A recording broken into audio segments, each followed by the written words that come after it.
네, 안녕하세요, 여러분. 네, 이제 사회 시간이 또 왔습니다. 화면에 여러분들 사진 두 장이 보일 겁니다. 자, 이 두 장의 사진이 뭔지 알아맞추면서 이번 시간 시작하도록 하겠습니다. 자, 왼쪽에 있는 사진을 보세요. 많은 어른들이 지금 여기 무덤이 보이죠? 무덤을 향해서 절을 하고 있는 모습입니다. 그리고 오른쪽 사진은 집안에서 음식을 차려놓고 뭔가를 하고 있죠. 자, 여러분들 뭐 하는 사진인지 알 것 같습니까? 네, 왼쪽 사진은 시제라고 합니다. 네, 여러분들 성씨 있죠? 뭐 김씨, 이씨, 박씨, 뭐 또 이런 같은 성씨 안에서도 여러 개의 파가 이렇게 존재를 하는데요. 이런 것들을 문중이라고 합니다. 가문이라고도 하죠. 그 문중의 사람들이 모여서 단체로 제사를 지내고 있는 것을 시제라고 합니다. 조상에 대해서, 돌아가신 조상에 대해서 효도를 하고 있는 모습이죠. 네, 그 다음에 오른쪽에 있는 차례는 이거는 여러분들 제사하고는 좀 다릅니다. 이거는 명절날, 그러니까 설날이나 추석 같은 날에 음식을 차려놓고 조상들께 감사하는 마음을 드러내는 의식이죠. 자, 이런 것들은 여러분들 바로 뭐와 연계가 되어 있냐면 효와 연계가 되어 있습니다. 네, 이 효는 여러분들 우리 집안의 어른들에게 하는 것이죠. 이 개념이 조금 더 확장이 되면 이 어른이라는 개념을 나라로 확장을 하면 바로 누가 됩니까? 네, 바로 왕이 됩니다. 그래서 왕에게는 충성을 하게 되는 거죠.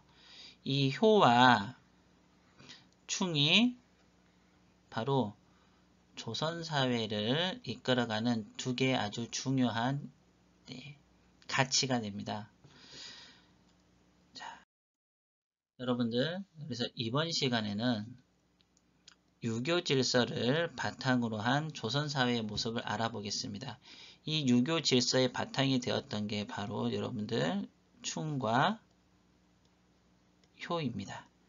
자, 이런 모습들이 조선사회에 어떻게 나타나는지 알아보도록 하겠습니다. 자, 제목이 유교의 나라 조선입니다. 그리고 신진사대부들의 생각이라고 했죠. 네, 여러분들 이 영정 수업 시간에 본 적 있지요?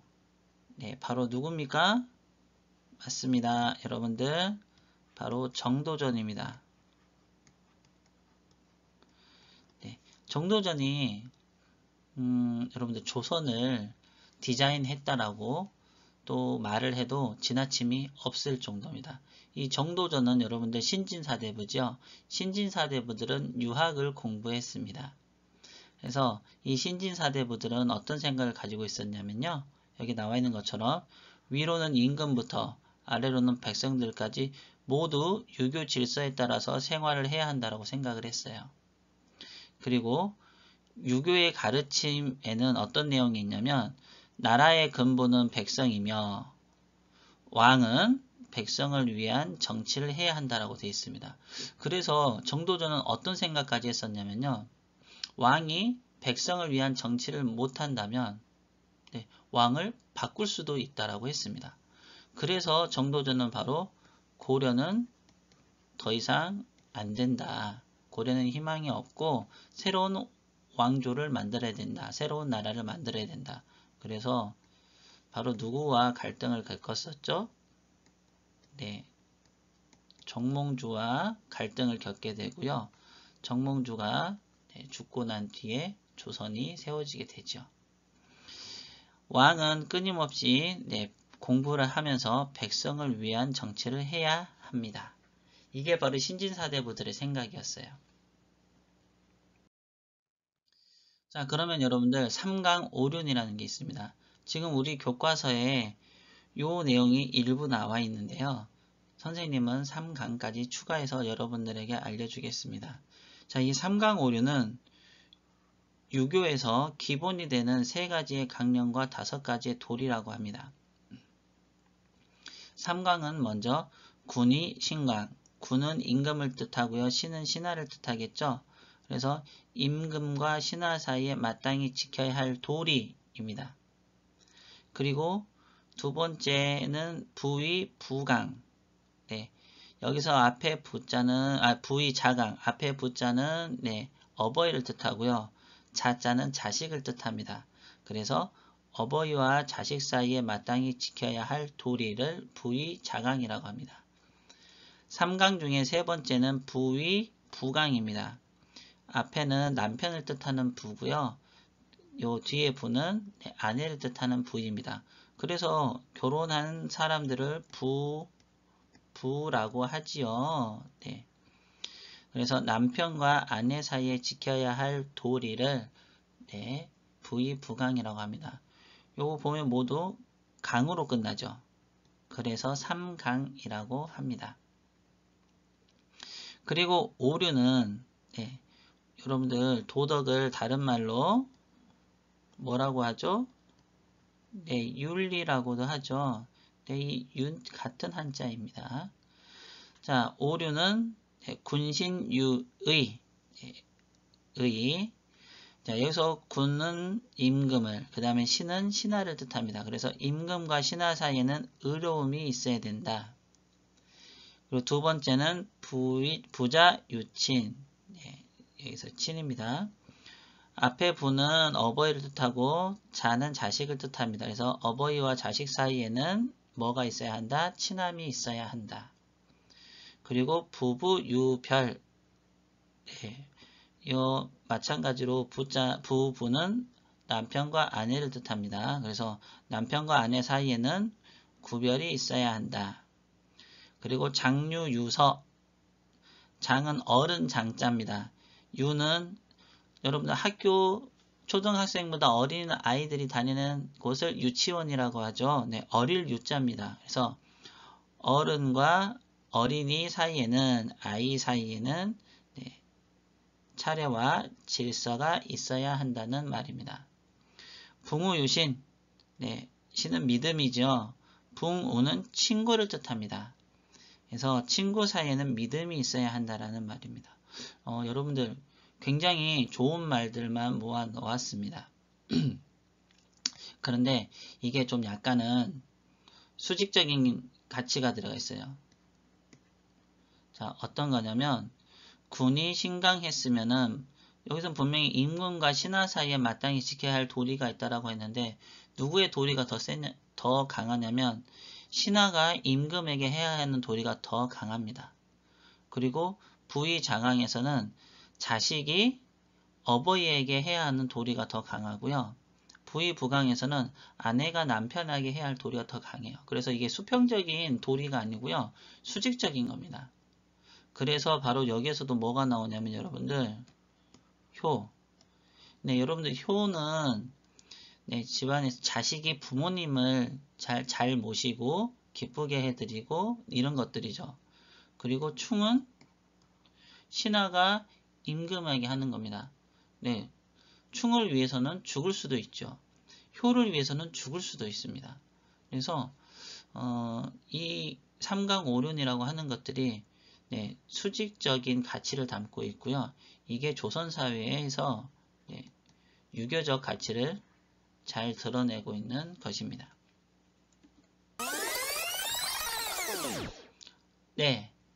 책이 한 권이 나타났는데요. 이 책 무슨 책인지 알겠습니까? 지금 삼강 옆에 나와 있는데 세종대왕 때 만든 삼강 행실도입니다. 지난 시간에 삼강 행실도를 세종대왕이 왜 만들려고 했는지 선생님이 얘기했었는데 기억납니까?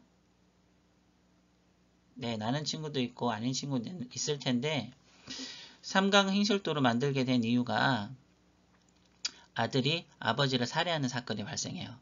조선시대는 유교의 가치를 굉장히 중요시하는 나라라고 했죠. 그 중에서도 효, 자식이 어버이를 잘 모시고 공경해야 되는데 자식이 어버이를 죽이는 사건이 발생하죠. 그러니까 네, 조선의 왕실과 그 다음에 신하들은 큰일 났다. 조선의 질서가 무너진다라고 생각을 했겠죠. 그래서 백성들을 가르치기 위해서 이 삼강행실도를 책으로 편찬해서 전파를 하게 되죠. 이 삼강행실도의 책의 내용이 바로 뭐라 그랬습니까? 중국과 우리나라의 충신과 효자 이야기라고 했었죠. 네. 오늘날에도 지금 현재 우리나라에 오늘날에도 우리가 유교의 영향을 받고 있는데 바로 혼인과 장례 문화, 제사 문화가 유교의 영향을 받은 거고요. 또 좋은 거죠. 아주 좋은 건데 우돌은 공경하기, 그 다음에 부모님께 효도하기 이런 것들이 여러분들 유교의 영향을 받은 겁니다. 뭐 유교의 영향을 받았다고 해서 다 나쁜 게 아닙니다, 여러분.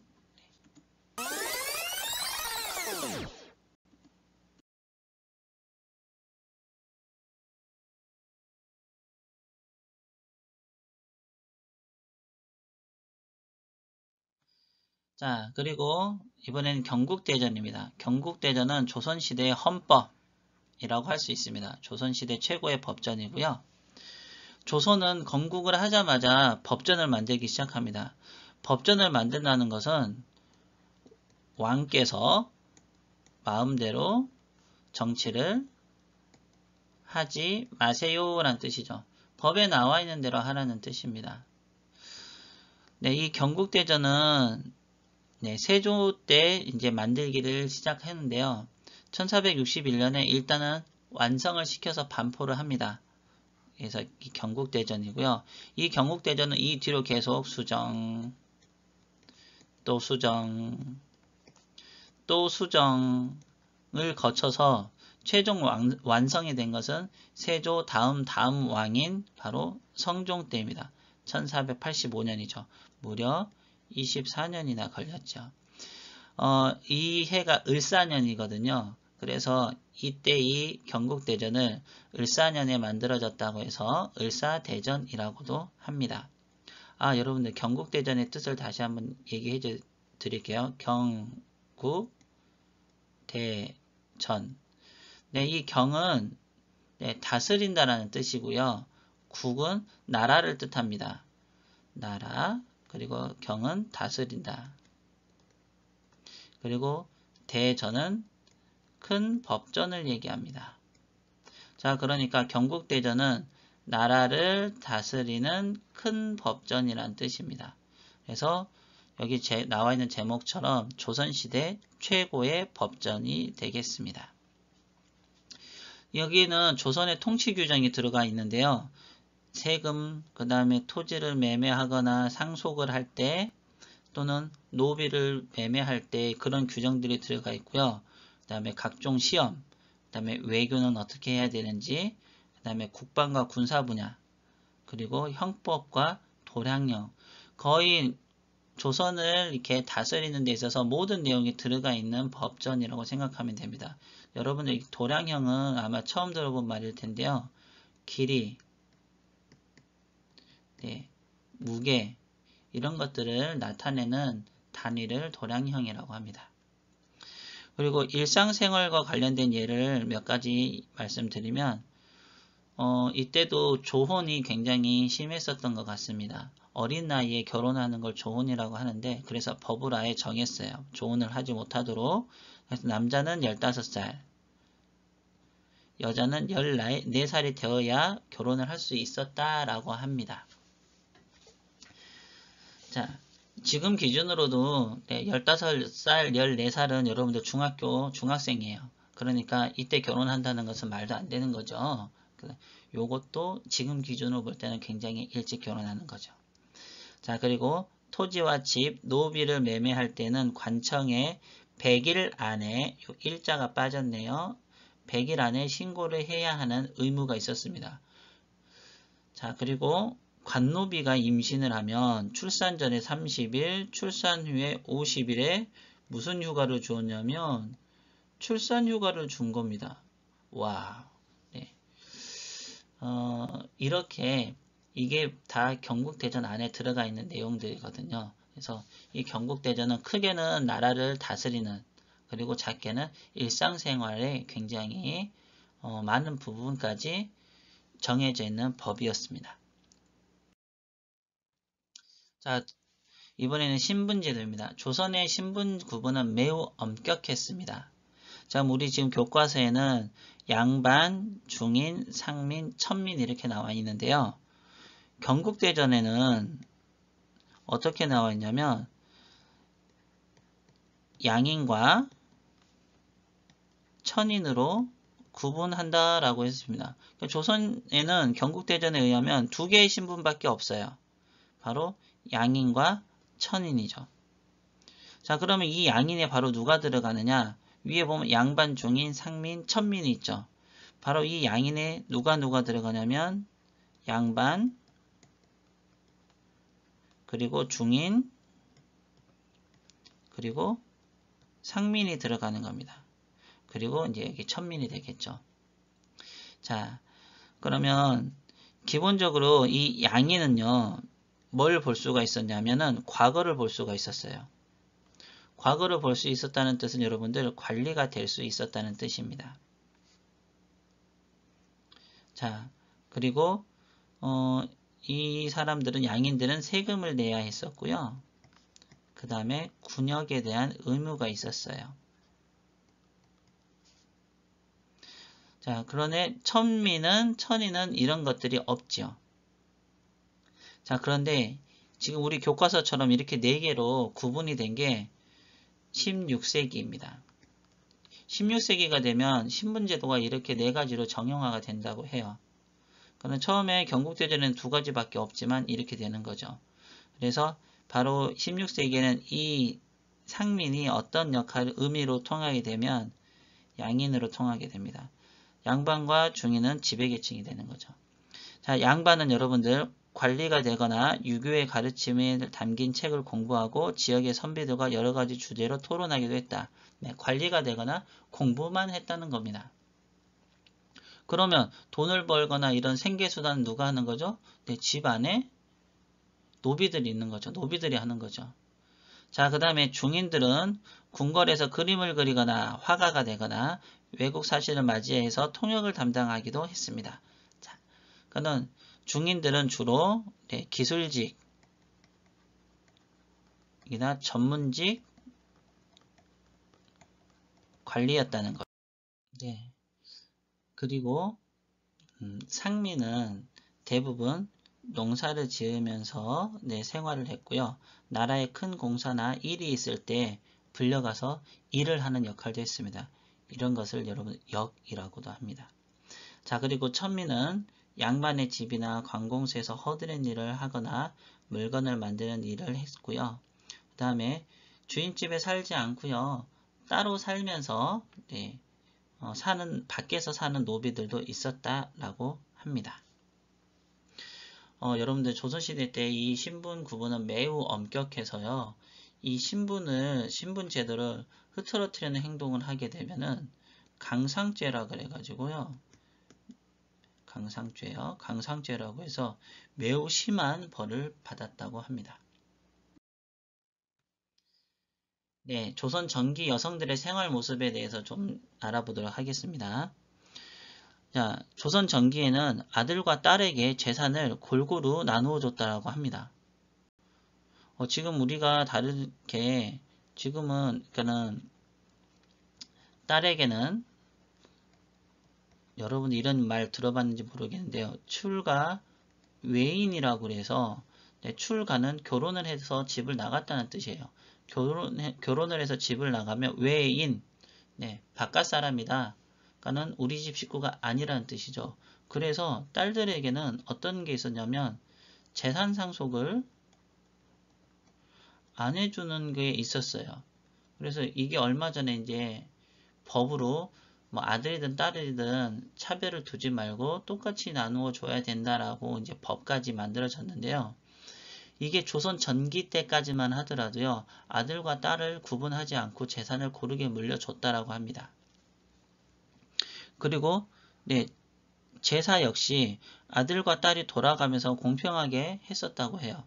그런데 지금 우리는 제사 역시 누가 지내겠냐면 아들 위주로 해서 지내고 있습니다. 그래서 아무래도 아들을 굉장히 중요시하는 것 때문에 재산도 딸에게 주지 않고 아들만 주는 일이 생기지 않았는지 그런 생각이 들게 됩니다.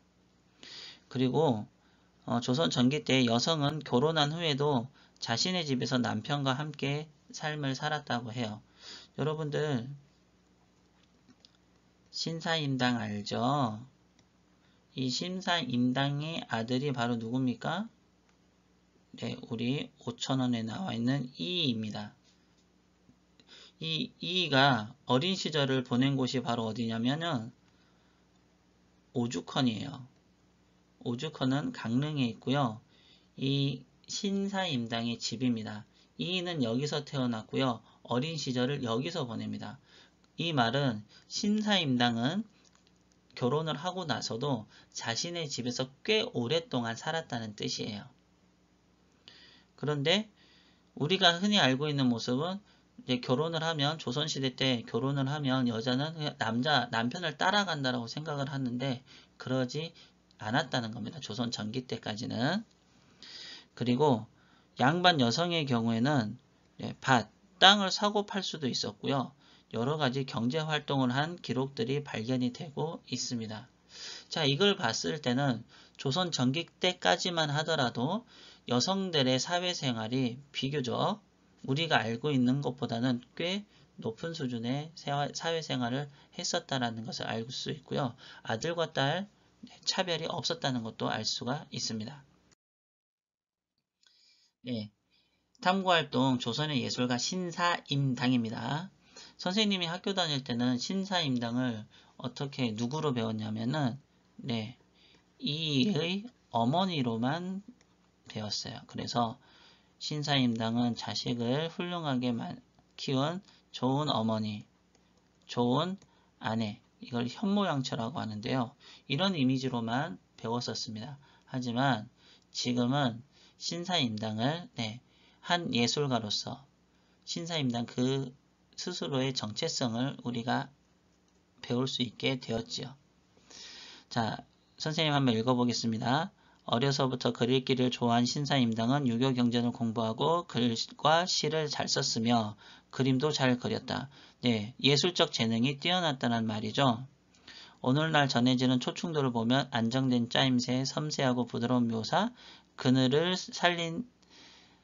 살린 산뜻한 색칠 등이 돋보이는데 이러한 점으로 미루어보아 그림 실력이 매우 뛰어났다는 것을 알 수 있다.